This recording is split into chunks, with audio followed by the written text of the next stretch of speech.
নমস্কার বন্ধুরা, কেমন আছো সবাই? আজ আমি নিয়ে এসেছি গীতা সিরিজের নেক্সট এপিসোড, কেন আমরা ডিসিশন নিতে পারি না। আচ্ছা, তুমি কি কখনো এক্সপিরিয়েন্স করেছো যে কোনো একটা কাজ করতে চাইছো কিন্তু মাইন্ড হঠাৎ কনফিউজড হয়ে গেল? মানে মাথা এক কথা বলছে, আবার মন আর একটা কথা বলছে, যেন মনে হচ্ছে দুদিক থেকে কেউ দুটো টানছে, দুটো এনার্জি।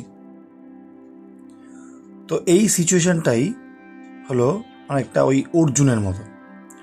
অর্জুনও দাঁড়িয়েছিল নিজের যুদ্ধের মাঠে, কিন্তু যুদ্ধ করার আগেই তার ভেতরে চলছিল প্রচণ্ড কনফিউশন। তো অর্জুন তার গুরু, বন্ধু, ভাই সবাইকে দেখছে, ভয়ে কাঁপছে, আর কৃষ্ণকে বলছে, কৃষ্ণ আমার তো হাত কাঁপছে, আমি কিভাবে যুদ্ধ করব, আমি তো যুদ্ধ করতে পারবো না।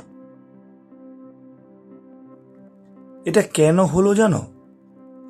কারণ অর্জুন ভালো আর খারাপের মধ্যে কনফিউজড হয়ে গেল।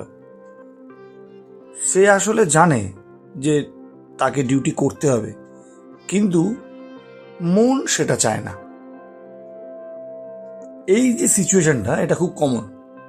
এটা আমাদের সাথেও সব সময় হচ্ছে, আমরাও অলমোস্ট রেগুলার এই সিচুয়েশনে পড়ছি। মানে যখন আমরা জানিও যে এটাই ঠিক, এটাই করতে হবে, অনেক সময় তাও আমরা মুভ করতে পারি না।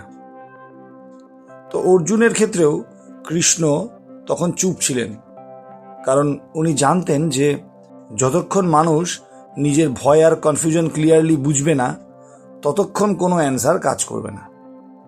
তুমি দেখবে জীবনের বিগেস্ট আনসারগুলো আসে হলো যখন আমরা সৎভাবে নিজেদের কাছে কোশ্চেন করি। নিজেদের কাছে ক্ল্যারিটি আসলে তাহলেই অ্যান্সার কাজ করবে, তাহলেই অ্যান্সার পাওয়া যাবে। তাহলে আমরা কেন ডিসিশন নিতে পারি না? কারণ আমরা চাই সবাই হ্যাপি থাকুক, আমরা কখনো কাউকে হার্ট করতে চাই না। আমরা সবসময় চাই যে রেজাল্টটা সবসময় আমাদের ফেভারেই আসুক। আর এই থট প্রসেসটাই আমাদের মনকে, আমাদের মাইন্ডকে ব্লক করে দেয়, আর ন্যাচারালি আমরা তখন কনফিউজড হয়ে যাই।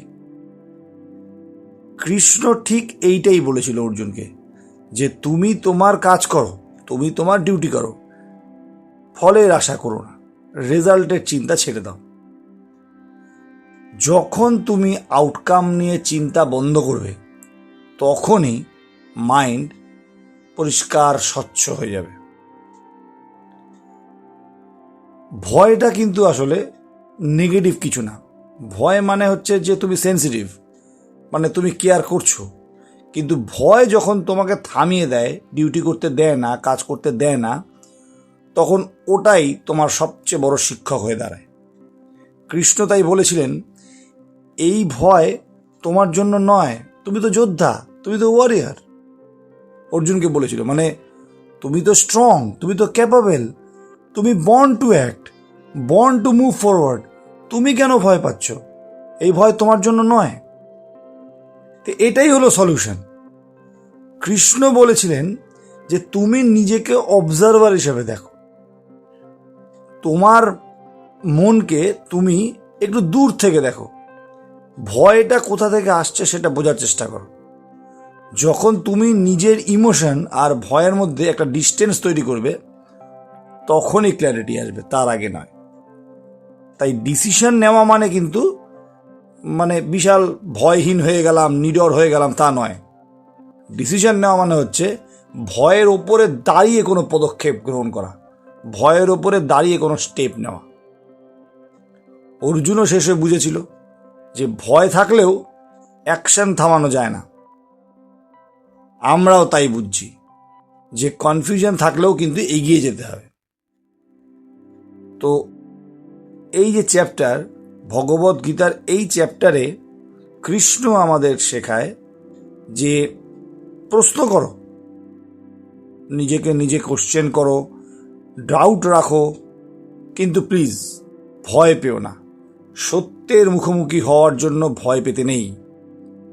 ডিসিশন যখন ভেতর থেকে আসবে না, সেটাই হবে সঠিক রাস্তা, সেটাই হবে রাইট পাথ। তাই বন্ধুরা, আজকের এই ভিডিওতে আমার মেসেজটা খুব সিম্পল। কনফিউশন কোনো উইকনেস নয়, ওটাই আসলে আন্ডারস্ট্যান্ডিংয়ের স্টার্টিং পয়েন্ট। পরের এপিসোডে আমরা অন্য কোনো চ্যাপ্টার, অন্য কোনো প্রবলেম নিয়ে আলোচনা করব।